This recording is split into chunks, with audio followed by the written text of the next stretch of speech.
अच्छा यार, पिछली वीडियो में यहाँ पर थे कि superior hypogastric plexus, right and left hypogastric nerves, और फिर ये जो है पेल्विक स्प्लैंक्निक नर्व्स जो पैरासिम्पैथेटिक हैं, ये दोनों सिंपैथेटिक हैं येलो वाली, ये सब मिलकर यहाँ पर इंफीरियर हाइपोगैस्ट्रिक प्लेक्ससेस बनाती हैं, दो राइट और लेफ्ट दोनों साइड्स पर ये मिक्सड होते हैं।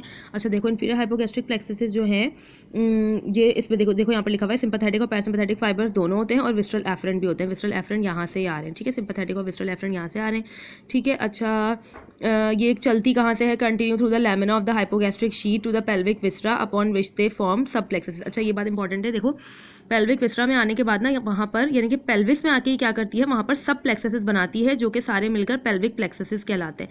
अब कहाँ कहाँ पर बनते हैं, रेक्टम पर बनते हैं, रेक्टम के दोनों साइड्स पर, लेटरल एस्पेक्ट्स ऑफ रेक्टम वो कहलाते हैं पैरारेक्टल पेल्विसेस प्लेक्ससेस सॉरी, और फिर inferior lateral services of the bladder, prostate के अराउंड बनता है प्रोस्टैटिक प्लेक्सस, सेमिनल ग्लैंड्स के अराउंड बनता है सर्विक्स के अराउंड बनता है cervical plexus, uterine plexus, vaginal plexus.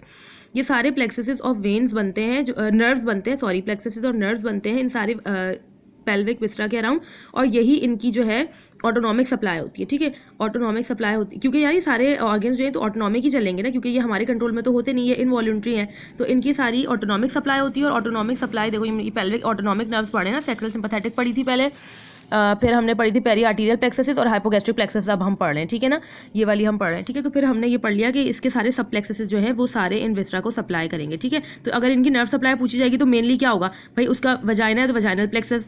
अब वो प्लेक्सस कहाँ से बन रहा है उसकी थोड़ी सी तुम्हें स्टोरी पता होनी चाहिए, जो कि मैंने तुम्हें बता दी कि इंफीरियर हाइपोगैस्ट्रिक प्लेक्सस से इंफीरियर हाइपोगैस्ट्रिक प्लेक्सस जो है बेसिकली ये है पेल्विस का प्लेक्सस, और ये खुद कहाँ से बन रहा है ये ऊपर की कहानी पता चल गई, ठीक है। उसके बाद क्या है, पेल्विक स्प्लैंक्निक नर्व्स, ठीक है।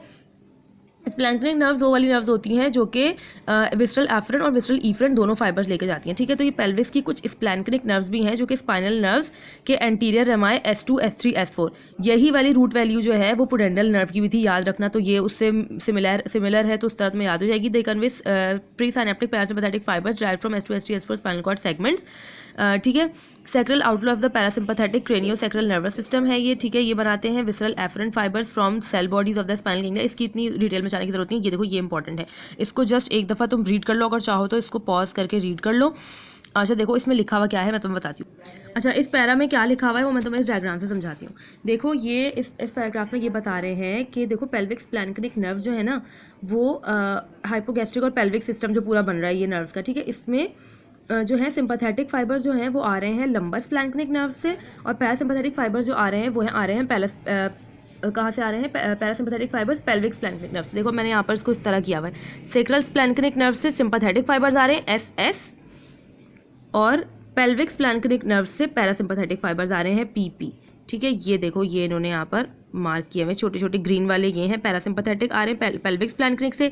यही वाली कौन सी पेल्विक स्प्लैंक्निक हमने पहले पढ़ी थी जो इंफीरियर हाइपोगैस्ट्रिक में आके मिल रही थी, इसको मिक्स बना रही थी, और सेक्रल स्प्लैंक्निक जो हैं वो ये वाले हैं, ठीक है, येलो वाले, ये सिंपैथेटिक फाइबर्स दे रहे हैं, ठीक है। ये दोनों मिलके पेल्विक विस्ट्रा को अलग से सप्लाई दे रहे हैं, ठीक है। प्लेक्ससेस तो हैं, ये अलग से सप्लाई दे रहे हैं पेल्विक स्प्लैंक्निक नर्व्स की सूरत में, ठीक है। अब यहाँ पर ये क्या कह रहे हैं कि सिंपैथेटिक कंपोनेंट जो होता है वो हर जगह और बॉडी के अदर पार्ट्स में वैजो मोशन प्रोड्यूस करता है, यानी कि वेसल्स की वो करवाता है वैजो कंस्ट्रिक्शन, लेकिन यहाँ पर ये क्या करवाएगा, sympathetic response peristaltic contraction of the rectum को इनहिबिट करेगा। हमने ये बात पढ़ी है कि सिंपैथेटिक स्टिमुलेशन में जब होता है कोई इंसान तो उसके जो रेक्टम की या पूरे इंटेस्टाइन की जो वो होती है पेरिस्टाल्सिस वो पूरी स्टॉप हो जाती है, ठीक है। तो इसमें क्या करेगा, ये peristaltic contraction of the rectum को स्टॉप कराएगा और स्टिमुलेट क्या कराएगा, इंटरनल जेनिटल ऑर्गन्स को स्टिमुलेट कराएगा, यानी कि सिंपैथेटिक रिस्पॉन्स जो है वो जेनिटल ऑर्गन्स को स्टिमुलेट करवाता है, producing ejaculation of the mail.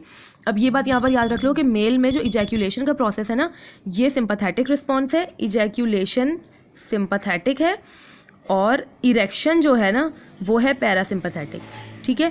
Erection होती है पेनिस की, वो पैरासिम्पैथेटिक रिस्पॉन्स होता है, और इजैक्यूलेशन जो है वो सिंपैथेटिक रिस्पॉन्स होता है, यहाँ पर लिखा हुआ है। अब यहाँ पर एक और बात क्या लिखी हुई है कि pelvis does not include a cutaneous area, यानी कि पेल्विस जो है वो एक ऐसा एरिया है कि वो स्किन पे नहीं आ रहा, ठीक है, क्योंकि पेल्विस जो है उसकी बोनी कैविटीज़ हैं या मस्कुलर कैविटीज़ हैं, ये सारी इन सब चीज़ों से वो कवर हुआ हुआ है। क्यूटेनियस एरिया नहीं आ रहा पेल्विस, मतलब पेल्विस जो है वो किसी भी स्किन से डायरेक्टली कनेक्ट नहीं हो रहा, ठीक है। तो pelvic sympathetic fibres do not produce pilomotion और वैजोमोशन फंक्शंस, ठीक है। इसीलिए पाइलोमोशन तो स्किन में होती है ना, जो स्किन में हमारे इरेक्टर पाइली मसल्स होते हैं जो वो करवाते हैं, गूज बम्प्स करवाते हैं, ठीक है। तो ये छोड़ दो अगर तुम्हारे समझ में नहीं आ रहा तो, ठीक है। बस ये बात याद रखो कि pelvis does not include the cutaneous area. The parasympathetic fibres जो पेल्विस में आ रहे हैं वो क्या करते हैं, देखो इसका उलट होगा पैरासिम्पैथेटिक में, वो कॉन्ट्रैक्शन ऑफ द रेक्टम को स्टिमुलेट कराते हैं, ब्लैडर को भी स्टिमुलेट करवाते हैं, डेफिकेशन करवाते हैं और यूरिनेशन करवाते हैं, ठीक है। पैरासिम्पैथेटिक में डेफिकेशन भी होगी, यूरिनेशन भी होगी, और पैरासिम्पैथेटिक में हमारे एक्सक्रीशन जो है वो यूरिनरी एक्सक्रीशन भी खत्म हो जाएगी और फीकल एक्सक्रीशन भी रोक देगा सिम्पैथेटिक रिस्पॉन्स, ठीक है। Respectively parasympathetic fibres of in the prostate plexus penetrate the pelvic floor to reach the erectile bodies of the external genital producing erection. देखो ना, मैंने तो